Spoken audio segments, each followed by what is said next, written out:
2018లో రాష్ట్రంలో రిజర్వేషన్లకు సంబంధించి 50%కి మించకుండా ఉండేటట్టుగా ఒక చట్టాన్ని చేయటం ఆనాటి టీఆర్ఎస్ ప్రభుత్వం చేసుకొచ్చినటువంటి చట్టం ఈరోజు రాష్ట్రంలో ఓబీసీలకి 42% రిజర్వేషన్ కల్పించడానికి ఒక ఉరితాడులాగా తయారైపోయింది.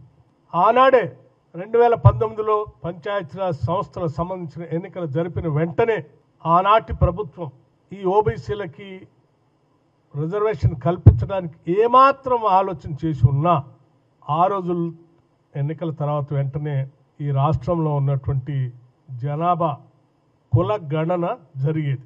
వాళ్ళకి ఏమాత్రం చిత్తశుద్ధి ఉన్నా, నిజంగా ఓబీసీలకు న్యాయం చేయాలనేటువంటి ఆలోచన ఉన్నా 2019 తర్వాత కావలసినంత సమయం వారి చేతిలో ఉంటే కూడా ఈ సర్వే చేయలేదు.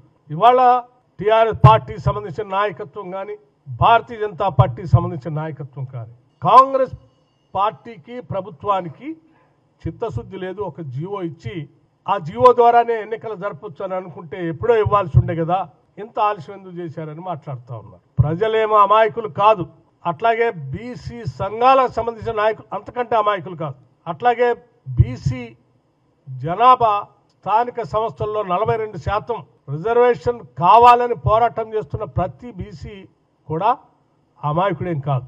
ఇవాళ ఏంటి ప్రతిబంధకం?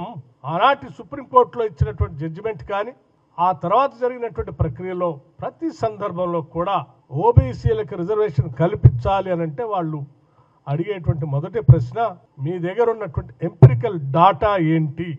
ఏ దామాషా ప్రకారం, ఏ లెక్కల ప్రకారం మీరు ఓబీసీలు ఇంతమంది ఉన్నారు, ఇంత రిజర్వేషన్ కల్పిస్తున్నామని ఎట్లా అడుగుతారు?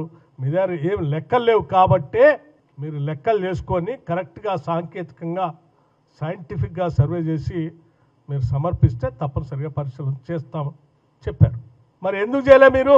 మేము మళ్ళీ కూడా ఓబీసీలకు ఇచ్చినట్టు మాట ప్రకారం ఎన్నికల కంటే ముందు 42% రిజర్వేషన్ కల్పిస్తామని చెప్పిన మాట ప్రకారం యాజిటీస్గా జీవో అప్పుడే ఇచ్చి ఎన్నికలు పోయి ఉంటే మళ్ళీ కొట్టేసేవాడు.